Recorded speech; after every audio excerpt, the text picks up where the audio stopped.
Saan kaya si Itay? Gabi ko wala sa bahay ah. Baka andun sa tinambayan niya kahapon, hanapin. Natin doon ba kasi tinutuo nga yung hinihintay niyang kabig niya.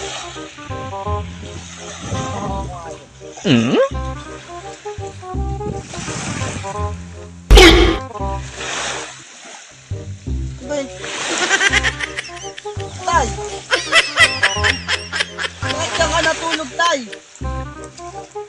Hinihintay mo yata yung kadit mo ah. Isang araw ka pa dyan ah. Di ba dumatay? Ingay, Ba't ka natulog? tutulog yung tao. Ba't ka dyan natulog?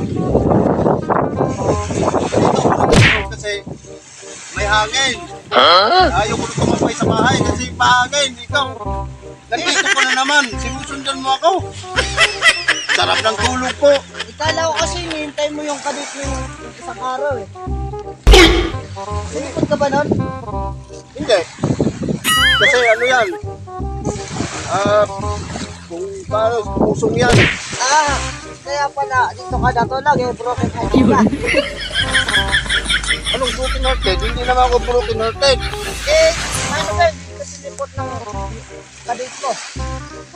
Hindi nga, sinipot. Pero tambay lang ako dito, natulog ako. Tulog mo naman ako hinanap. Eh, wala ka sa bahay kagabi. Hindi ka pa kumain. Kumain na nga ako doon sa kapitbahay namin. Ayaw, di ba? Kapitbahay na yung tao, hindi gusto ko mo eh. Pauwi na nga.